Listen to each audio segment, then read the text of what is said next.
Comienza en Radio María Armonía Universal. Un recorrido sonoro por la música antigua desde sus orígenes hasta mediados del siglo XVIII, dirigido por Daniel Quirós.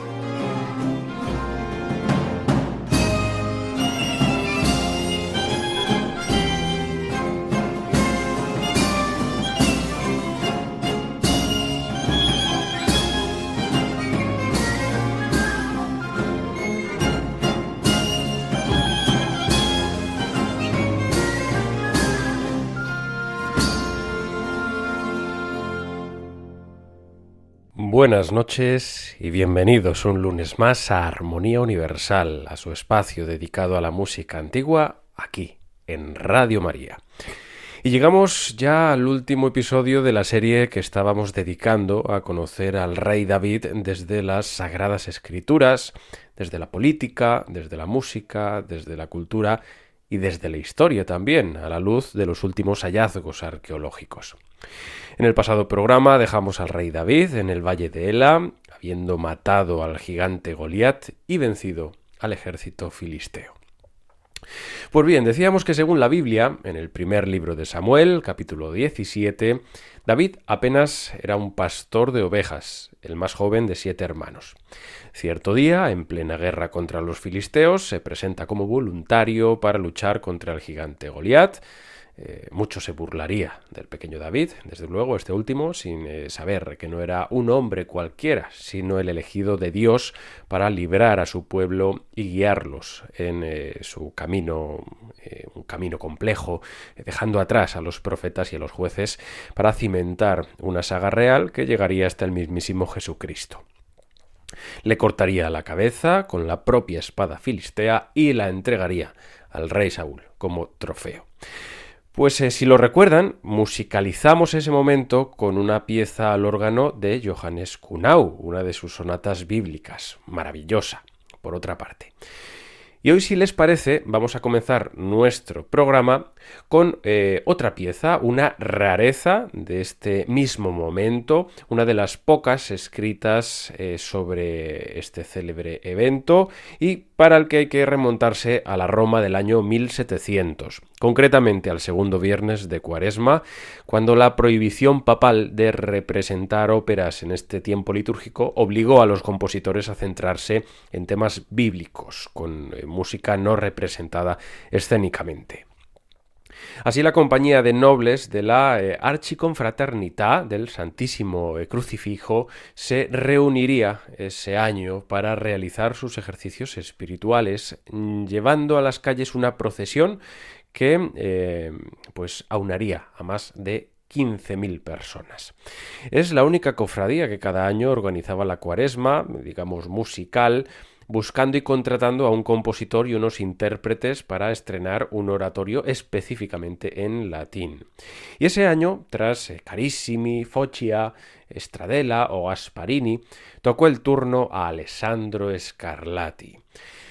Le ordenaron poner música a la victoria de David sobre Goliat con un libreto anónimo muy bien resuelto, por cierto. Imaginamos que pudo haber sido de alguno de los miembros de la cofradía. Y el resultado, por las crónicas, fue fabuloso. Aunque ya sabemos que muchas veces las grandes obras han tendido a caer en el olvido por el surgimiento de nuevas modas. Esta es una de ellas. Hasta el punto de que la versión que vamos a escuchar es una de las poquísimas grabaciones que se han realizado hasta la fecha, contando con la interpretación de la Accademia Montis Regalis bajo la dirección de Alessandro De Marchi. Lógicamente no podemos escuchar este oratorio Davidis Pugna et Victoria completo por cuestiones de tiempo, aunque les animamos a que busquen y compren este CD porque ya verán, merece la pena.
Acabamos de escuchar los últimos números del oratorio David Pugna et Victoria, la batalla y la victoria de David, en una grabación de la Academia Montis Regalis y la dirección de Alessandro De Marchi.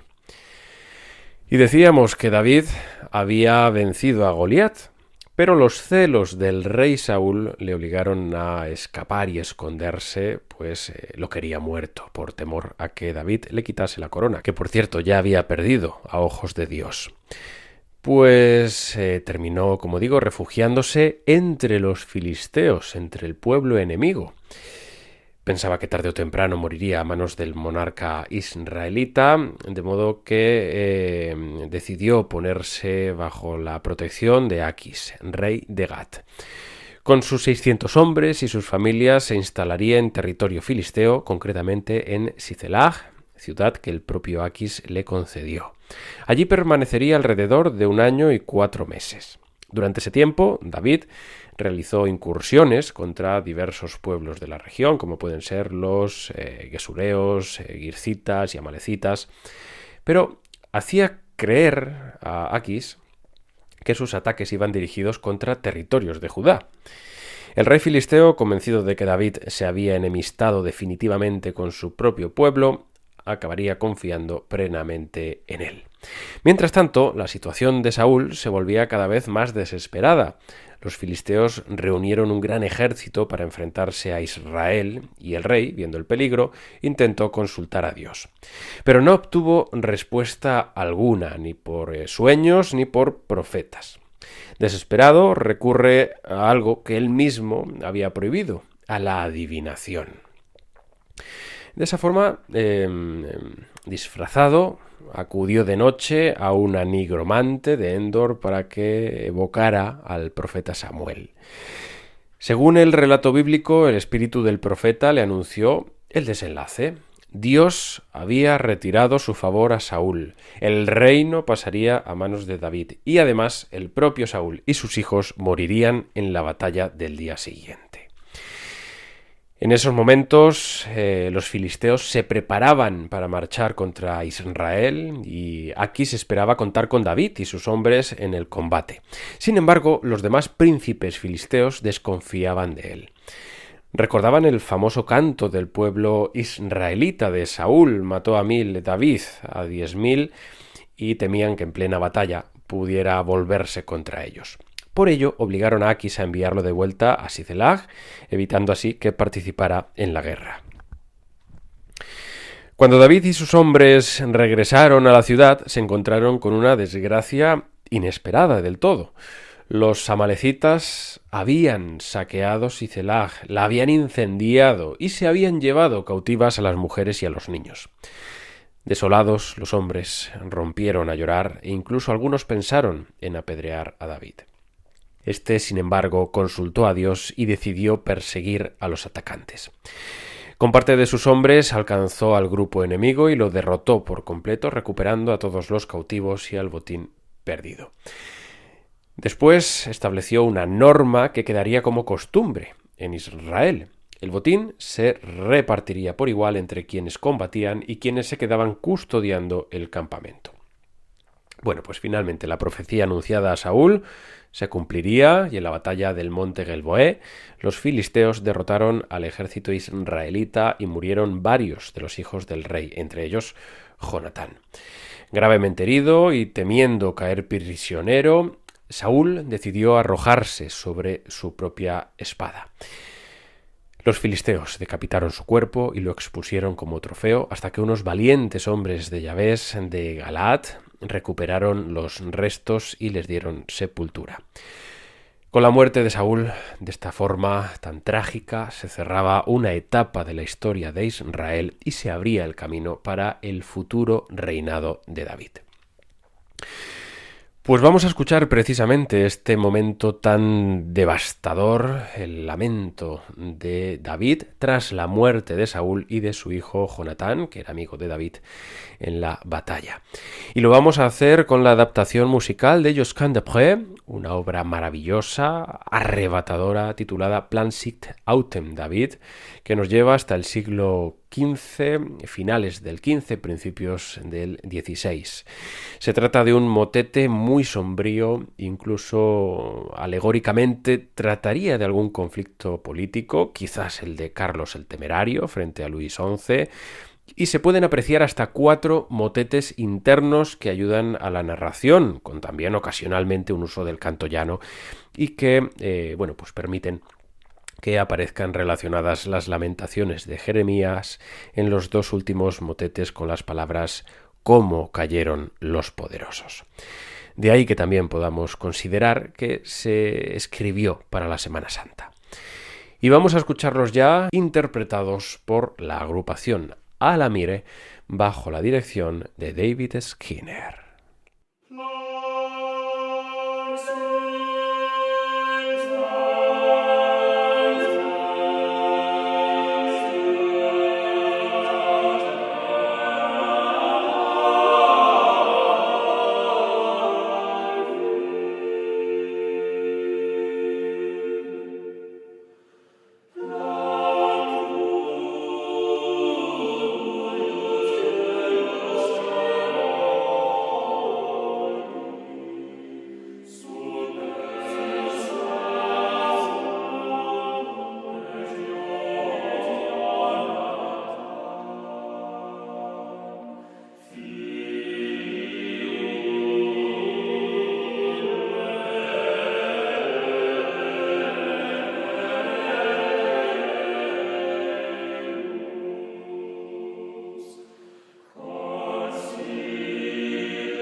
hemos escuchado por la agrupación Alamire y su director David Skinner el Planchet Autem David de Josquin des Prez, una pieza con la que nos quedábamos en ese lamento de David por la muerte de Saúl y sobre todo por la de su amigo Jonatán.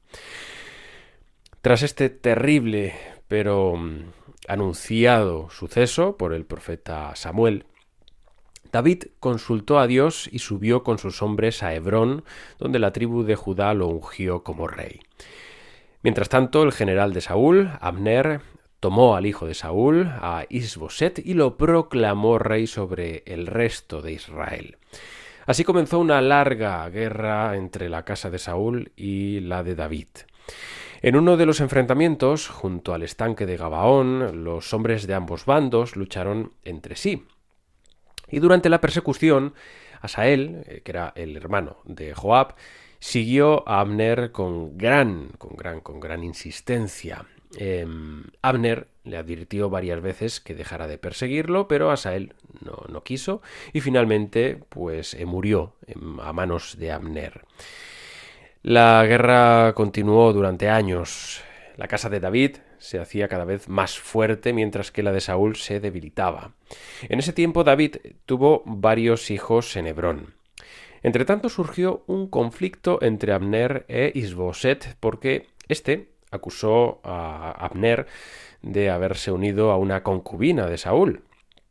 Ofendido, decidió abandonar a Is-Boset y pactar con David para entregarle el control de todas las tribus de Israel.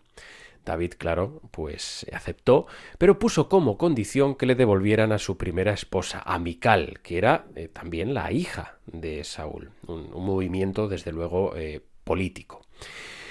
Abner fue a Hebrón para sellar la alianza, pero cuando se marchó, Joab lo llamó de vuelta y lo asesinó a traición para vengar la muerte de su hermano Asael. David condenó el asesinato y dejó claro que no había participado en él, lamentando públicamente la muerte de Abner. Tras la muerte de el poder de Is-Boset todavía se debilitó aún más. Dos de sus propios capitanes lo asesinaron mientras descansaba en su casa y llevaron su cabeza a David pensando que serían recompensados, pero sin embargo David los castigó por haber matado a un hombre inocente en su propia casa y ordenó que fueran ejecutados. Finalmente, todas las tribus de Israel acudieron a Hebrón y reconocieron a David como rey de todo Israel.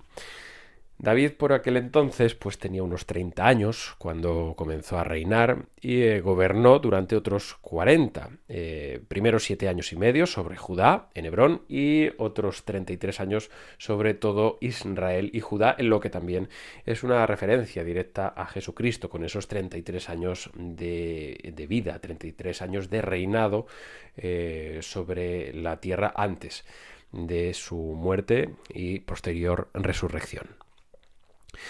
Pero volviendo a David, conquistó Jerusalén, que estaba en manos de los jebuseos, y la convirtió en la capital de su reino. Allí estableció su palacio y trasladó el arca de Dios a la ciudad, celebrándolo con gran alegría y danzas. Todo esto ya lo hemos podido comprobar, su veracidad arqueológica en pasados programas que les invitamos a que vuelvan a escuchar en nuestra página de podcast escribiendo Armonía Universal Radio María. Pues bien, durante este traslado que decíamos del Arca de la Alianza, un hombre llamado Uzá murió al tocar el arca de forma indebida, lo que llevó a David a realizar posteriormente el traslado siguiendo estrictamente las normas sagradas. Más adelante expresó además su deseo de construir un templo para Dios, pero el profeta Natán le comunicó que no sería él quien lo edificara. En cambio, eso sí, Dios le prometió que su casa y su reino permanecerían para siempre y que uno de sus descendientes sería quien construiría el templo. Después, David logró numerosas victorias militares contra filisteos, moabitas, arameos, edomitas y otros pueblos, consolidando así el poder y la estabilidad de su reino sobre Israel. Y volvemos a detenernos aquí para escuchar un salmo escrito en el momento en el que David fue obligado a refugiarse entre los filisteos, donde el salmista pide al Señor que le permita regresar a Jerusalén. Hablamos, como no, del Salmo 42, Judicame Deus, puesto en música por Benedetto Marcello en esta ocasión. En esta pieza, incluida en la colección Estropoético Armónico, Marcello elige un bajo como solista para preservar tanto el ánimo del anhelo por el hogar como el significado profético del salmo. El movimiento grave, titulado Dal Tribunal Augusto o Vetusiedi, tiene un efecto solemne y sacerdotal que deriva de los saltos vocales, por cierto, muy difíciles de realizar.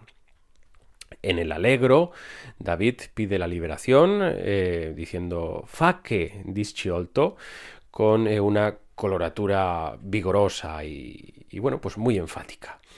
El adagio, un adagio titulado Se mia fortezza sei, tiene un acompañamiento independiente, pero eso sí, lleno de nobleza y de calidez de sentimiento. La nostalgia del rey, cuando dice Ormai al tuo santo lume, cambia a la profecía al santo tabernáculo. En el presto escuchamos toda la impaciencia juvenil del sacerdote y cantante que, en el mero acto de cantar, siente que su sacerdocio le ha sido restaurado.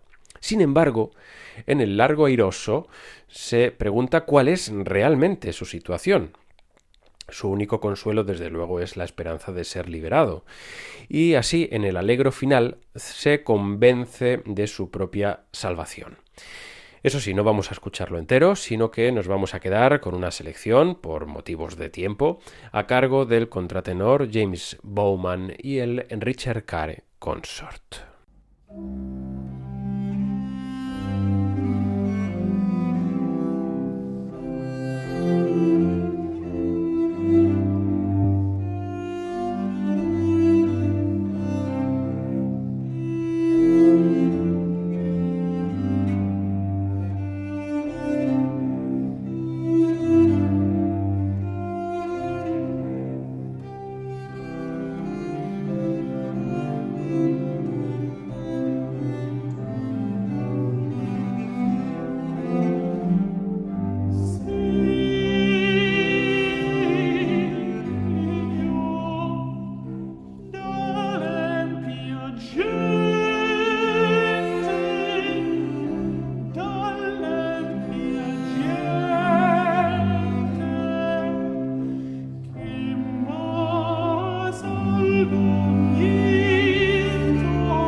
Vamos a hacer un alto en la vida del rey David para conocer, aunque brevemente, su iconografía, o lo que es lo mismo, cómo se le ha representado a lo largo de la historia.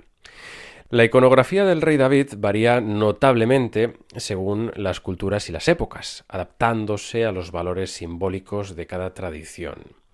En la cultura judía, David representa el inicio de una sociedad unificada con Jerusalén como capital y el comienzo de un linaje que conducirá a la era mesiánica, concebida como la edad de oro de la humanidad.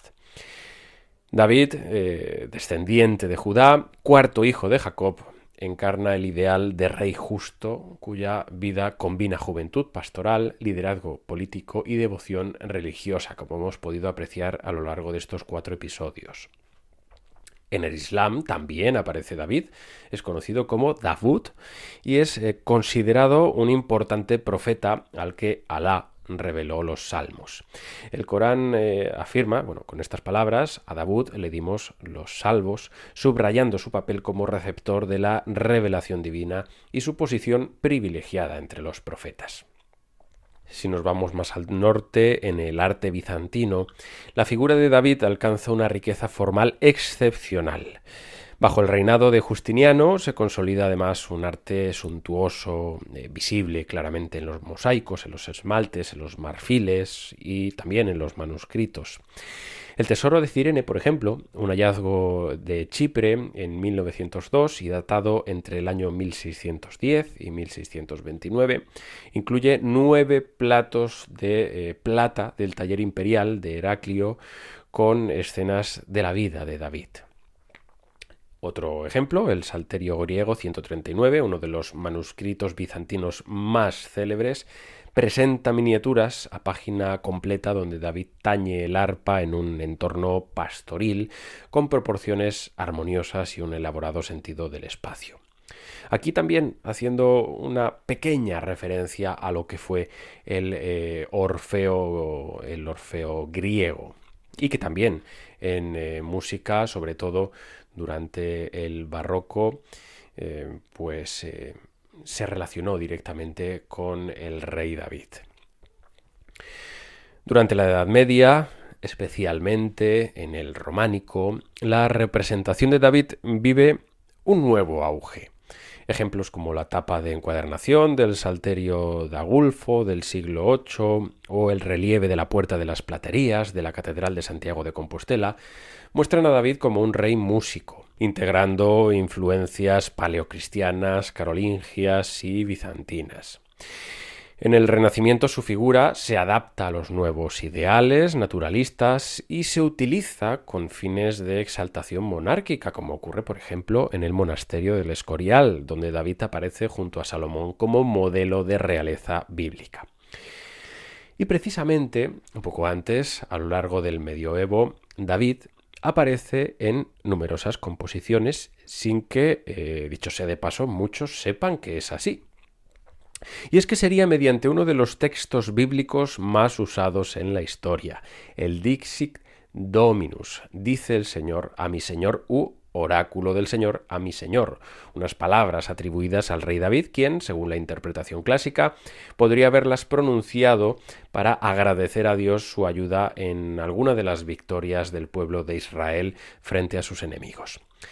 Se trata del Salmo número 110 del Antiguo Testamento, cuyo inicio dice: Dijo el Señor a mi Señor, siéntate a mi derecha y haré de tus enemigos estrado de tus pies. Desde Sión extenderá el Señor el poder de tu cetro.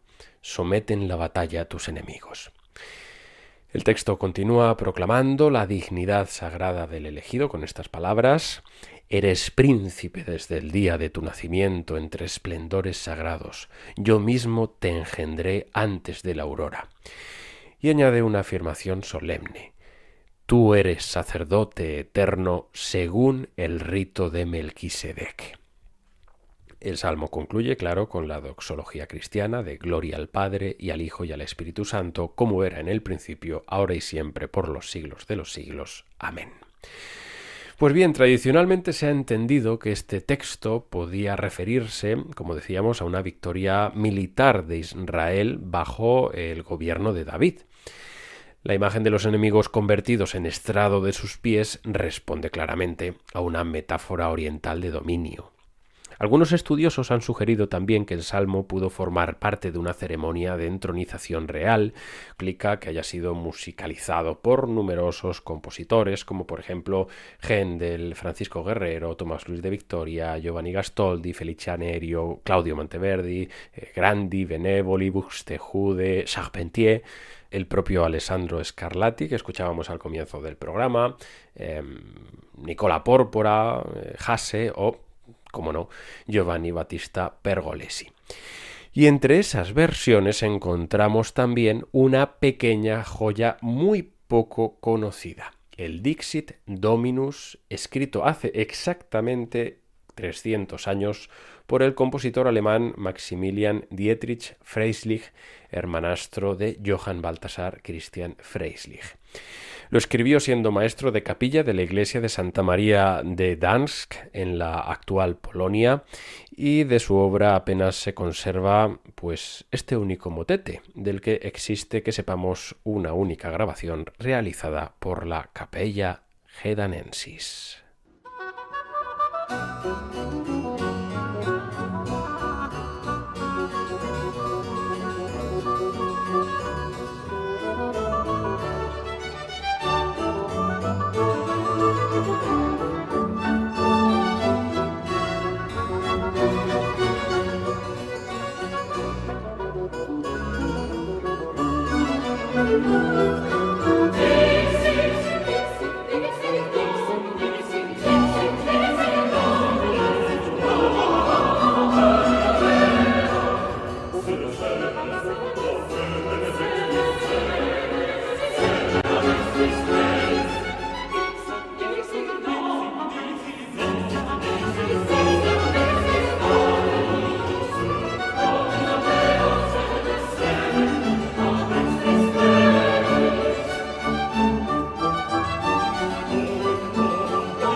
Retomamos la vida del rey David, donde lo dejamos. Aquí Absalón, hijo de David, tenía una hermana muy hermosa llamada Tamar.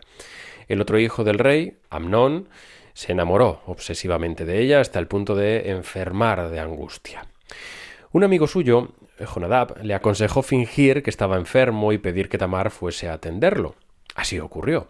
Tamar fue a su casa a prepararle comida, pero cuando se quedaron a solas, Amnón la forzó y se acostó con ella.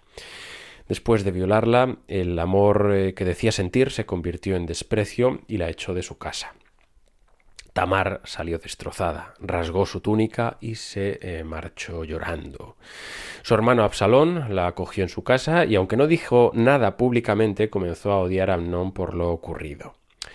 Pasaron 2 años y Absalón organizó una fiesta con motivo del esquileo de sus rebaños. Invitó, claro, a los hijos del rey y consiguió que Amnón acudiera. Cuando éste estaba alegre por el vino, los criados de Absalón lo mataron siguiendo sus órdenes, vengando así la afrenta contra Tamar.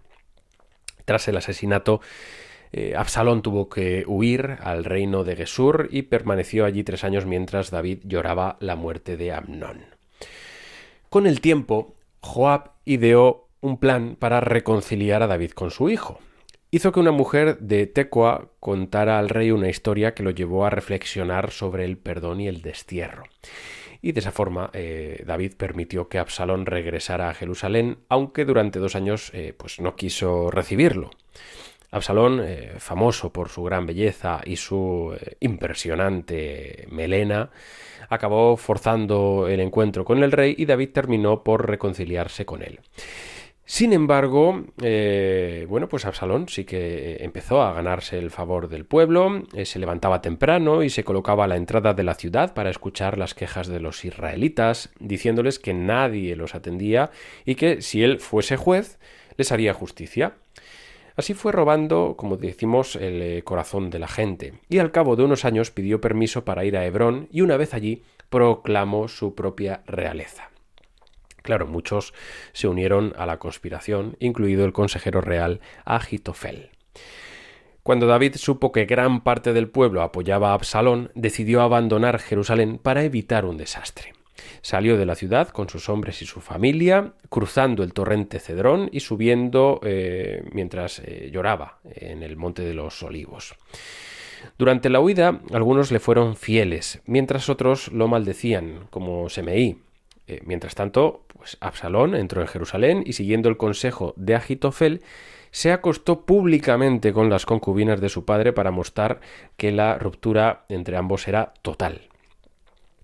Estos consejos, digamos, de Ahitofel, pues no salieron como deberían y aconsejó entonces atacar inmediatamente a David mientras estaba cansado y vulnerable. Pero otro consejero, Husai, que en realidad actuaba como espía para David, convenció a Absalón de esperar y reunir un gran ejército. Aquella demora permitió a David cruzar el Jordán y reorganizar sus fuerzas. Mientras, al ver que su consejo había sido rechazado, Ahitofel regresó a su casa y se suicidó. Pues finalmente ambos ejércitos se enfrentaron en el bosque de Efraín. La batalla fue desastrosa para las tropas de Absalón y durante la huida el propio Absalón quedó colgado de una encina al enredarse su larga cabellera en las ramas de un árbol mientras pasaba montado en su mulo. Cuando Joab lo encontró, lo atravesó con 3 lanzas y sus hombres remataron al príncipe. Cuando la noticia llegó a David, la victoria no le trajo ninguna alegría, ¿no? Al saber que Absalón había muerto, rompió a llorar amargamente repitiendo esto de «Hijo mío, Absalón, ¿quién me diera haber muerto yo en tu lugar?». La tristeza del rey fue tan grande que el ejército regresó a la ciudad casi avergonzado, como si hubiera perdido la batalla. Joab, de esa forma, además, tuvo que reprender a David para que se presentara ante sus hombres y reconociera su victoria. Con el tiempo, las tribus de Israel comenzaron a debatir el regreso del rey y finalmente David, otra vez, volvió a cruzar el Jordán, recuperó el trono y ya, mientras algunos de los que antes lo habían maldecido acudían ahora a pedirle perdón, su casa se asentaría definitivamente. Y vamos a escuchar por tercera o cuarta vez a lo largo de esta serie de programas dedicados al monarca israelita, otra de las innumerables obras que se han escrito a lo largo de la historia sobre este aciago momento de la muerte de Absalón y el lamento del rey David. Por ejemplo, el de Henry Shute, que vamos a escuchar ya con la agrupación Musica Fiatta de Roland Wilson.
Nos habíamos quedado en la muerte de Absalón y el lamento del rey David en esta grabación de la obra titulada Absalom Philimi de Henry Schutt, bajo la interpretación de Música Fiata y Roland Wilson a la dirección. Y vamos a poner ya punto y final a este programa conociendo cómo fueron los últimos días del rey David. Un David ya muy anciano que pese a cubrirlo con mantas pues no lograba entrar en calor. Dice la Biblia que sus servidores le llevaron entonces a la joven Abisag para que lo cuidara, aunque el rey no llegó a unirse con ella. Una costumbre en la época. Mientras tanto, su hijo Adonías decidió proclamarse rey por su cuenta, reuniendo apoyos importantes como los del general Joab y el sacerdote Abiatar. Pero sin embargo, otros personajes influyentes como el profeta Natán y el sacerdote Sadoc no respaldaron la maniobra. Natán avisó a Betsabé para que recordara al rey que había prometido el trono a su hijo Absalón, y David reaccionó ordenando que Salomón fuese ungido públicamente como rey en Gijón, lo que provocó grandes celebraciones entre el pueblo y frustró los planes de Adonías, que terminó buscando refugio en el altar por miedo a represalias. Poco después, David dio sus últimas instrucciones a Salomón, murió tras 40 años de reinado y fue enterrado en la ciudad de David. Por ello comenzaba oficialmente el reinado de Salomón sobre Israel. Y así ponemos punto y final, como decíamos, a esta serie de programas monográficos sobre el rey David. 4 episodios donde hemos conocido a la luz de los relatos bíblicos, de la política, de la música y sobre todo de la arqueología, cómo fue esta figura universal. Esperamos que les haya gustado. Ya saben que pueden escuchar este y cualquier otro programa entrando en nuestra página de podcast Armonía Universal de Radio María. También pueden escribirnos al correo electrónico armoniauniversal, todo junto, con H al comienzo, armoniauniversal@radiomaria.es. Nada más decirles, eso sí, que no tendremos programa el próximo día 30 de marzo y lo retomaremos tras la Semana Santa el 13 de abril. Hasta entonces, muchas gracias y que Dios les bendiga.